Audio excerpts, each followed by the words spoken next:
Hi കൂട്ടുകാരെ, ഇന്നത്തെ പൊതിച്ചോറ്. ഇന്നത്തെ പൊതിയിൽ എന്തെല്ലാം കറികളുണ്ടെന്ന് നോക്കിയാലോ. അതോടൊപ്പം തന്നെ നിങ്ങളുടെ എല്ലാവരുടെയും സപ്പോർട്ട് തീർച്ചയായും നമ്മുടെ ഒപ്പം വേണം. എല്ലാവരും ഒന്ന് ലൈക്ക് ചെയ്യണം, ഷെയർ ചെയ്യണം, കമൻറ്റ് ചെയ്യണം. ഇന്ന് പൊതിയിൽ ആദ്യം വെക്കുന്നത് ഒരു തോരനാണ്, ഏത്തയ്ക്ക തോരനാണ്. അത് കഴിയുന്നൊരു മെഴുക്കുവരട്ടിയുണ്ട്, കോവയ്ക്ക മെഴുക്കുവരട്ടിയാണ്. നല്ലപോലെ മൂപ്പിച്ചെടുത്ത ഒരു മെഴുക്കുവരട്ടി. ഇന്നും മീനൊന്നുമില്ല, അതിന് പകരം മുട്ടയാണ്.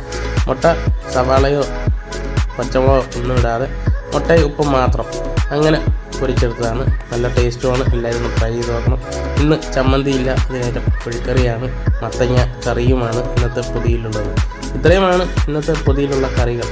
ഈ പൊതി ഇഷ്ടമായി കാണുമെന്ന് വിചാരിക്കുന്നു. ഇഷ്ടമായാൽ എല്ലാവരും ഒന്ന് ലൈക്ക് ചെയ്യണം, ഷെയർ ചെയ്യണം, കമൻറ്റ് ചെയ്യണം. നിങ്ങളുടെ സപ്പോർട്ട് തീർച്ചയായും നമ്മുടെ ഒപ്പം വേണം. നാളെയും നമ്മൾ പൊതിച്ചുകൊണ്ട് വീഡിയോയുമായി വരുന്നതാണ്. അപ്പോൾ നാളെ കാണുന്നവരെ എല്ലാവർക്കും ഓക്കെ, ബൈ.